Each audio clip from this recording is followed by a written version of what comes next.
Welcome back. Now, after seeing the Cardinals, both the men and women face off against Brockport and Geneseo, and both teams with only a single loss, it seems as it's business as usual for the Cardinals, whose success can be attributed to some of the best and longest tenured coaches around. On the women's side, Coach Karen Waterbury, who is the wife of the men's coach Chris Waterbury, is known for always getting the best out of her players and her team. She's spent 21 years at the helm and has never won less than 8 games at Plattsburgh. She is also the winningest coach in Plattsburgh State's women's soccer history and is ranked in the top 50 for all-time wins by a Division III coach with 245. Well, moving on to the men's side, Coach Waterbury has been at the reins for 26 seasons, and success is all he seems to have found. Some of you may not know, but in 26 seasons, he has had 22 winning seasons. And if that doesn't show a testament to his coaching ability, I don't know what will. Jeff, how do you feel about Coach Waterbury's success? Coach Waterbury's success is something that you don't normally see. I mean, 22 out of 26 seasons here with winning seasons and always bringing in new players year in and year out. It's something to be impressed by. But I also had the pleasure to sit down with him earlier this week and talk about how the season is going and how he finds success. And this is what Coach Waterbury had to say. Enjoy. First off, thanks, Coach, for meeting us. No problem.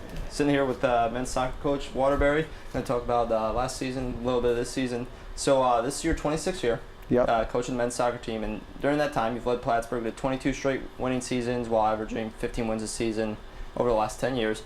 And the Cardinals' record is the best in New York State among all 4 your colleges. And in addition to that, you are also the winningest SUNYAC coach in the program's history. And year after year, how do you find that continued success?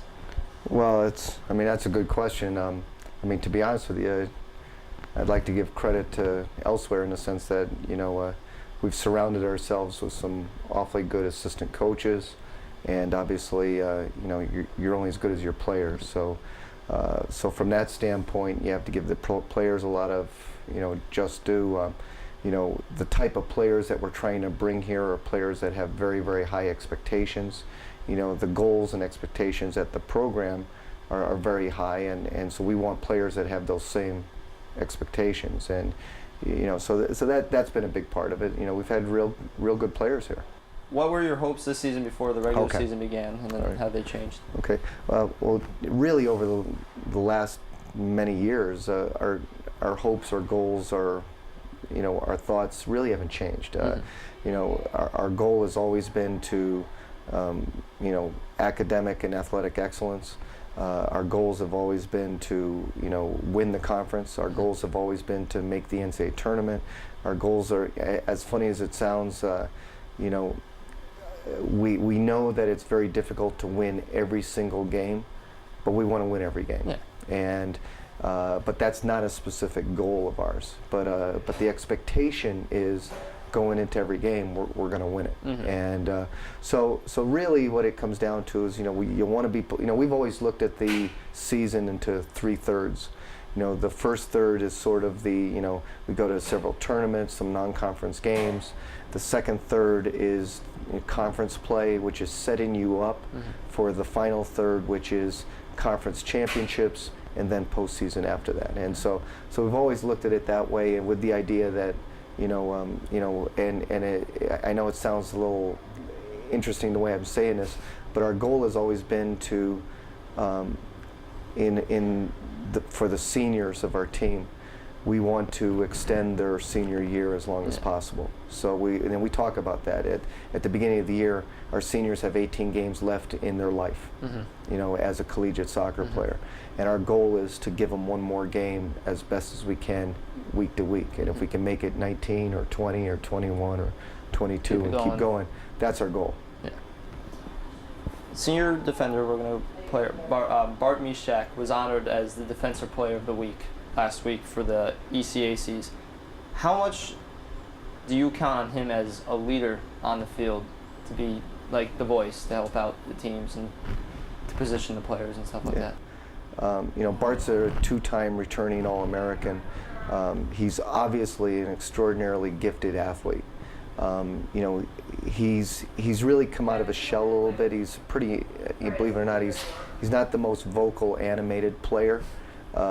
this year as a senior, focusing on, as things are winding down for his collegiate career, I think he's really come out of his shell.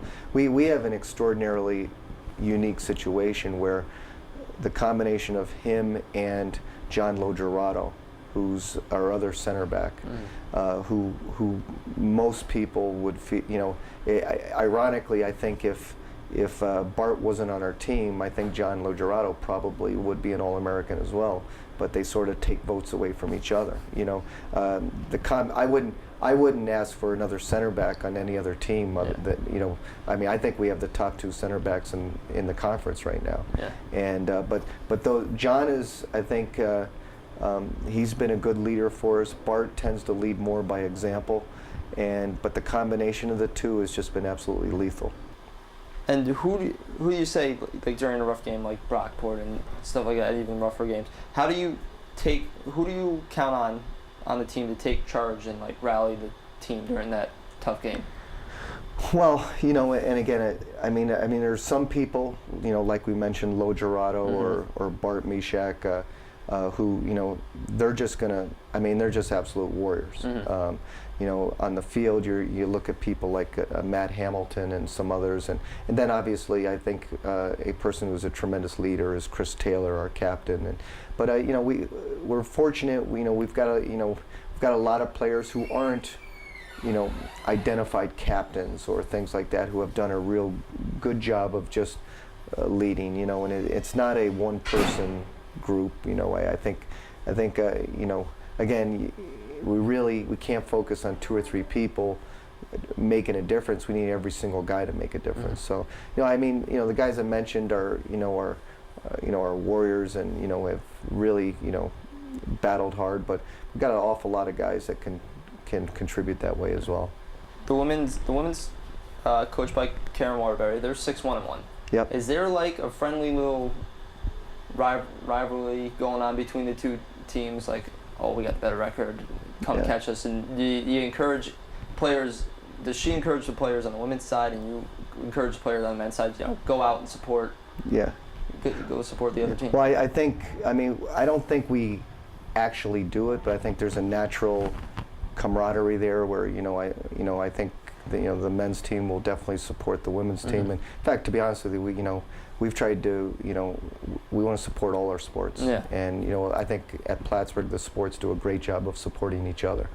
But as far as maybe a little rivalry, I truly hope that the women's team has a fantastic record and wins every single game they play. But we want to win one more than they do. Fair enough? Yeah, that's it. That's fair. That's fair enough. It's always exciting to hear from one of the best coaches, and you can tell he knows the ins and outs of the game and is comfortable at what he does, which shows in his team's success year after year. I'll agree with that. I mean, like you said, 22 out of 26 winning seasons. And I especially liked at the end how he said, I encourage the women's team to do great, win every game, but I want one more. He wants to beat his wife. He does. Well, we have to take a quick break, but we'll be right back. So moving on from soccer to volleyball now, the Plattsburgh State women's volleyball team opened up SUNYAC pool play last weekend with matchups against SUNY New Paltz, Potsdam, Cortland, and Oneonta. The Friday games had Plattsburgh playing SUNY New Paltz and Potsdam. In the SUNY New Paltz match, the Cardinals ended up losing 3-0 by a final of 25-20, 25-18, and 25-15. In the game, Teresa Lilly and Christine Shaheen led the Cardinals offense with 8 kills and 7 kills each. Andrea Clauter had 15 digs, while teammate Kayla Nason had 17 assists. In their second game on Friday, the Cardinals faced Potsdam. Again, it didn't turn out quite the way Plattsburgh wanted it to, losing a hard-fought 3-0 by a final of 27-25, 25-23, and 25-18. Shaheen led the Cardinals with 11 kills, while Nason recorded another 27 assists. On Saturday, the Cardinals took to the court for another 2 games against Cortland and Oneonta. Plattsburgh had a rough second day of pool play, losing both matches. In the match against Cortland, Plattsburgh lost 3-0 by the final of 25-13, 25-17, and 25-15. Teresa Lilly had 5 kills to lead the Cardinals, and in their second game against Oneonta, Plattsburgh lost 3-0 by the final of 25-15, 25-23, and 25-21. Abby Mel led the team with 6 kills and 3 blocks. Plattsburgh's conference record stands at 0-4, and their overall record falls to 2-14. So rough way for the women to start the pool play there, but yeah, not very good. No, not very good. But keep it right here. We will be right back.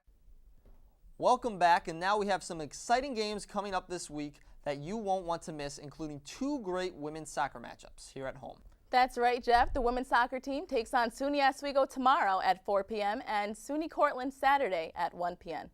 Both games will be at home at the Fieldhouse, so make sure you go out and support our teams.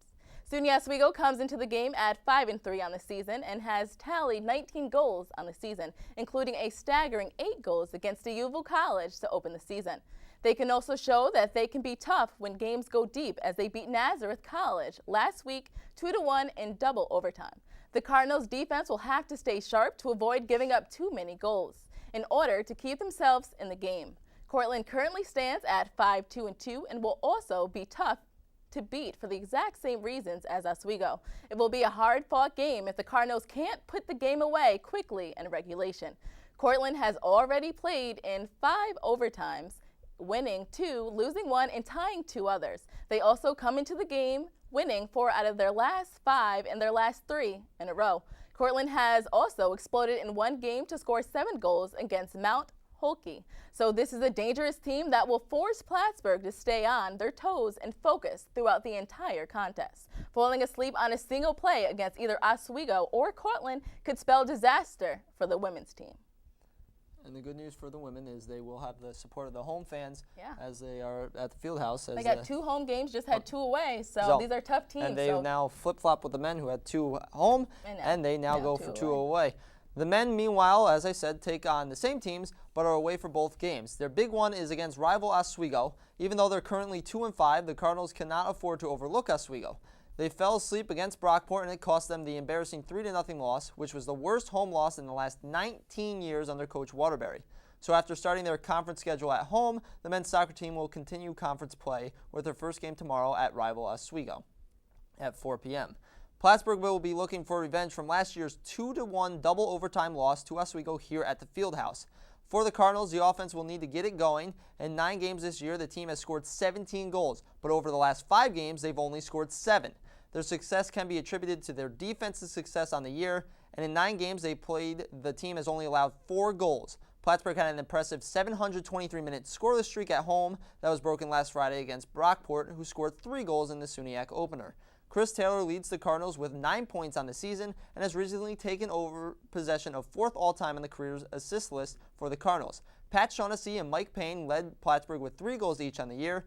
Plattsburgh State is outscoring their opponents 17-4, and they are outshooting opponents 178-84. The Oswego Lakers are currently 2-5-1 on the year, and they lost their conference opener 3-1 to SUNY Cortland. So, even though Oswego is 2-5, you can't take any team lightly. So it's going to be a tough game no matter what. And Coach Waterbury also told me in his interview that the field on Oswego not typical for the Plattsburgh style of offense, but it should be a tough test. Well, I hate to say it, but our time has come to an end. But tune in every day at 8:30 with our live show every Thursday. Also, if you have any questions, comments, or concerns you'd like to see about the show, email our producer, Peter Taft, at ptaft001@mail.plattsburgh.edu. Thanks for watching. For Jeff Beatty, I'm Ariel Miller. Good night.